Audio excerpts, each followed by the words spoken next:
প্রিয় দর্শক, আসসালামু আলাইকুম। আমি জিনিয়া, ঢাকা মিরপুর থেকে আবারও চলে আসলাম নতুন আরেকটি ভিডিও আপনাদের সঙ্গে শেয়ার করার জন্য।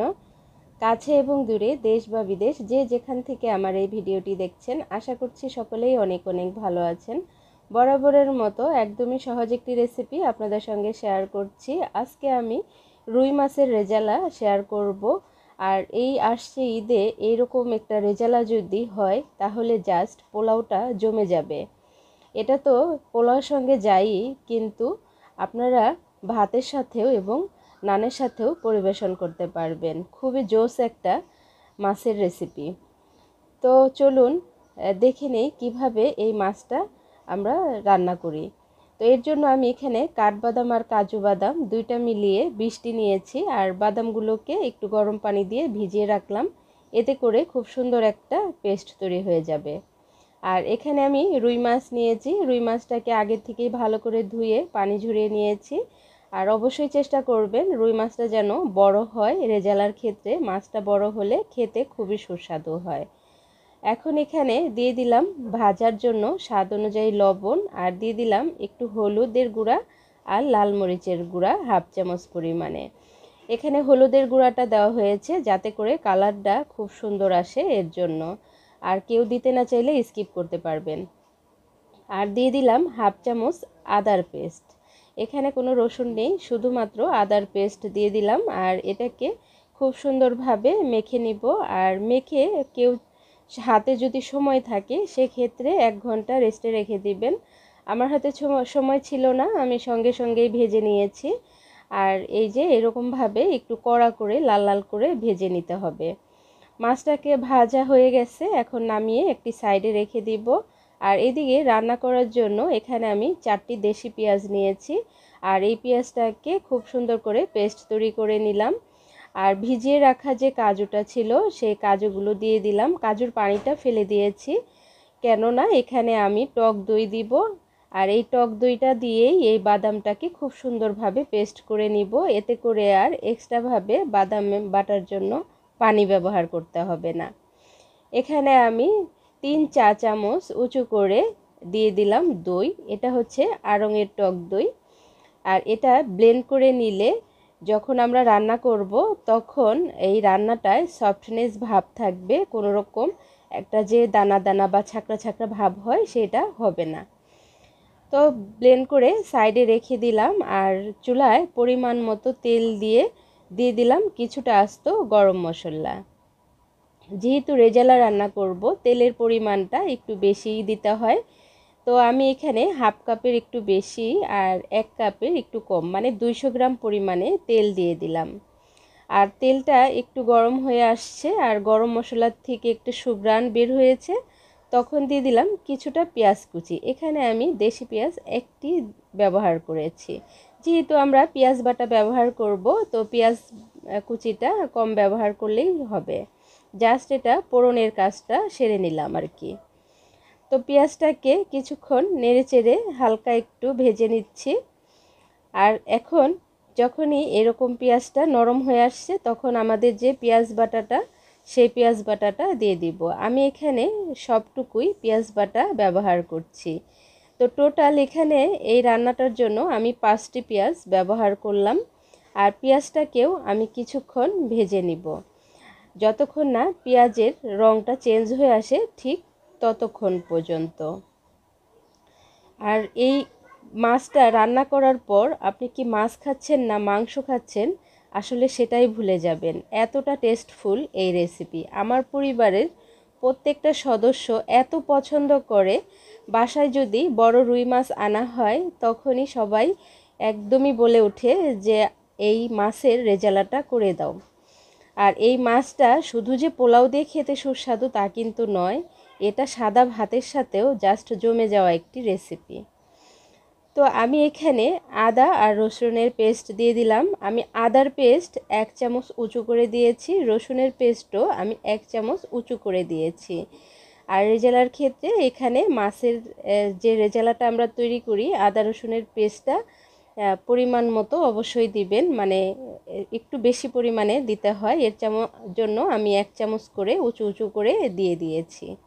তো আদা রসুনটা কিছুক্ষণ ভেজে নিয়েছি 1 থেকে 1.5 মিনিটের মতো। তারপর দিয়ে দিচ্ছি হচ্ছে এখানে ঘি। আমি এখানে 2 চামচ পরিমাণে ঘি ব্যবহার করেছি। আসলে এটা আড়ঙের ঘি। এই ঘিটা আমার ফ্রিজে রাখা ছিল, এর জন্য এরকম জমে আছে। তো 2 চামচ উঁচু করে কি মানে 2 টেবিল চামচ পরিমাণে আমি এখানে ঘি ব্যবহার করলাম। আর ঘিটা অবশ্যই দিবেন, এতে করে এই রেজালার ফ্লেভারটা খুব সুন্দর আসে। আপনারা চাইলে যখন রান্না শেষ পর্যায়ে হবে তখনও দিয়ে নিতে পারেন, কিন্তু আমার কাছে এই সময়টাতেই ঘিটা ব্যবহার করলে বেশি ভালো লাগে। এতে করে গ্রেভির ভিতরেও খুব সুন্দরভাবে এই ঘিয়ের ঘ্রাণটা বলে। আর যে কাজু আর বাদামটা আমি বেটে রেখেছিলাম সেইটা এখন দিয়ে দিলাম। এখানে কাজু আর টক দইটা পুরাটাই এখানে ব্যবহার করেছি। আর এই যে কোনো রেজালা বা কোরমার যে রান্নাটা আমরা করি সেক্ষেত্রে কিন্তু অবশ্যই মশলাটা খুব সুন্দর করে ভুনে নিতে হয়। মশলাটা যত ভালো ভুনা হবে এই রান্নার স্বাদ ও ঘ্রাণ তত সুন্দর হবে। তো দিয়ে দিয়েছি স্বাদ অনুযায়ী লবণ, আর লবণটা দিয়ে কিছুটা পানি দিয়ে দিলাম। এতে করে মশলাটা আরও একটু সুন্দরভাবে আমি ভুনে নিতে পারবো, যাতে করে মশলার থেকে খুব সুন্দর একটা স্মেল বের হয়। তো এখন আমরা কিছু শুকনো উপকরণ দিয়ে দিচ্ছি এখানে, সেটা হচ্ছে লাল মরিচের গুঁড়া। এখানে আমি 1.5 চামচ পরিমাণে লাল মরিচের গুঁড়া ব্যবহার করেছি। এই রেজালাটাতে লাল মরিচের গুঁড়ার একটু বেশি দিতে হয়, এতে করে টেস্টটা বেশি হয়। আর দিয়ে দিলাম ধনিয়ার গুঁড়া 1/2 চামচের একটু কম। তো এখন খুব ভালো করে আমি আরও কিছুক্ষণ 2 থেকে 3 মিনিট এটাকে খুবই ধীরে ধীরে মিডিয়াম আঁচে করে মশলাটা ভুনে নিব, যতক্ষণ না মশলাটার থেকে খুব সুন্দর একটা স্মেল বের হয়ে তেলটা উপরের দিকে চলে আসে, ঠিক ততক্ষণ পর্যন্ত। আর বন্ধুরা, এখন পর্যন্ত যারা সঙ্গে থেকে ভিডিওটি উপভোগ করছেন, একটি লাইক দিতে ভুলে গেছেন। প্লিজ একটি লাইক দিয়ে ভিডিওটি কন্টিনিউ করার অনুরোধ রইল। আপনার একটি ছোট্ট লাইক আমার এই ভিডিওটি অনেকের কাছে পৌঁছে দিতে সহযোগিতা করবে, অতএব লাইকটা খুবই ইম্পর্টেন্ট। তো বন্ধুরা, মশলাটা ভুনা হয়ে গেলে দেখেছেন নিশ্চয়ই তেলটা উপরের দিকে চলে আসছে। এখন আমি এখানে দিয়ে দিলাম হচ্ছে লিকুইড দুধ। আমি পাউডার দুধ 2 টেবিল চামচ পাউডার দুধ 1 কাপ পানিতে খুব ভালো করে গুলিয়ে এটা দিয়ে দিয়েছি। আর এখানে পাউডার দুধটা গুলিয়ে দিলেই বেশি ভালো হয় এটা খেতে। আপনারা চাইলে লিকুইড দুধটাও ব্যবহার করতে পারেন, কোনো অসুবিধা নেই। তো আমি এখানে আরও 1/2 কাপ পরিমাণে পানি দিয়ে দিলাম। এখন পানিটা একটু বলক চলে আসার জন্য আমি অপেক্ষা করতে থাকব। আর এখানে আমি দিয়ে দিচ্ছি হচ্ছে কিছুটা গরম মশলা। এখানে 1/2 চামচ গরম মশলা ইউজ করলাম। এই গরম মশলাটার মধ্যে রয়েছে হচ্ছে এলাচ, দারুচিনি, জয়ত্রী আর হচ্ছে জিরা। আর জিরাটা হচ্ছে হালকা তেলে এই গরম মশলাটার মধ্যে আমি একসঙ্গে করে ব্লেন্ড করে নিয়েছি, সেখান থেকেই 1/2 চামচ পরিমাণে দিয়ে দিলাম। আর এই গরম মশলাটার খুব সুন্দর একটা ফ্লেভার হয়। তো এই যে খুব সুন্দরভাবে যখন আমাদের গ্রেভিটা বলক চলে আসছে, তখন ভেজে রাখা মাছটা দিয়ে দিলাম। এখানে কিন্তু আমি তেমন কোনো রকম পানি ব্যবহার করিনি, অল্প পানি ব্যবহার করেছি, মানে 1/2 কাপের মতো পানি ব্যবহার করেছি। আর গ্রেভিটা যেহেতু এটা ঘনই থাকবে, সেহেতু এখানে দুধ বা পানি কোনোটাই আর বেশি দেওয়ার কোনো প্রয়োজন হবে না। তো এখন মাছগুলো সব দিয়ে আমি ভেজে রেখেছিলাম ব্রেস্তাটা। ভিডিওটা এমনিতেই অনেক বড় হয়ে গেছে, তো ব্রেস্তার ভাজাটা সবাই আমরা পারি, এর জন্য আর দেখাইনি।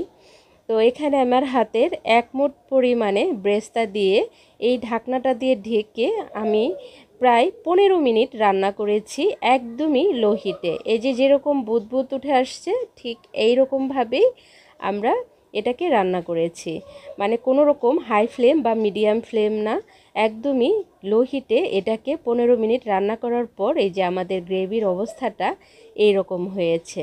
আর এটা রান্না করার সময় টোটাল রান্নাটাই করতে হয় মিডিয়াম আঁচে, এতে করে রান্নাটা খুব সুন্দর হয়। আর এখানে যেহেতু পেঁয়াজ বাটা, বাদাম বা টক দই দেওয়া হয় আর দুধ দেওয়া হয়, অতএব গ্রেভিটা কিন্তু খুবই আঠালো এবং ঘন হয়। এর জন্য এটা হাই ফ্লেমে করলে পাতিলের তলায় লেগে যাওয়ার একটা ভয় থেকে যায়।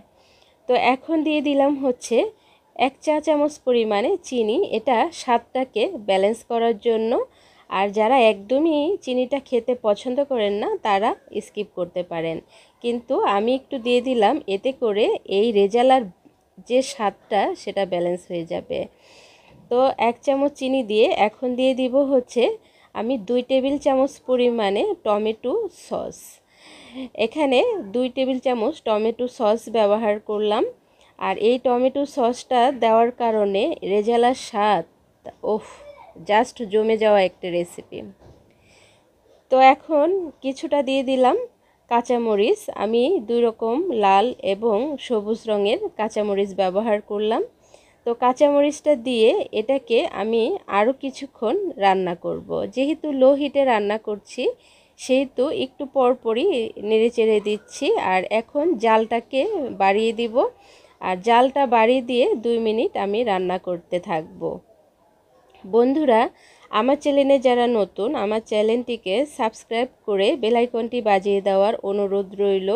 আর অলরেডি যারা আমার চ্যানেলটিকে সাবস্ক্রাইব করে আমার পাশে থেকে সবসময় আমার ভিডিওটা দেখেন এবং ভিডিওর সঙ্গে থাকেন, আমাকে সাপোর্ট করেন, তাদেরকেও অসংখ্য ধন্যবাদ জানাচ্ছি।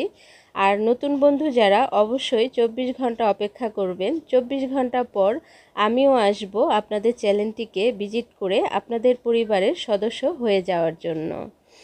তো এই যে আমাদের মাছটা এখন হয়ে গেছে, এখন চুলাটা আমরা বন্ধ করে দিব। আর গ্রেভিটা এইরকম থাকবে। তো এখন একটু আমি সার্ভ করে দেখালাম। এই যে কতই না সুন্দর হয়েছে, খেতেও অসাধারণ হয়েছে। এটা কি কেউ মাছ খাচ্ছে না মাংস খাচ্ছে বোঝাই সাধ্য নেই। তো ভালো থাকবেন, আল্লাহ হাফেজ।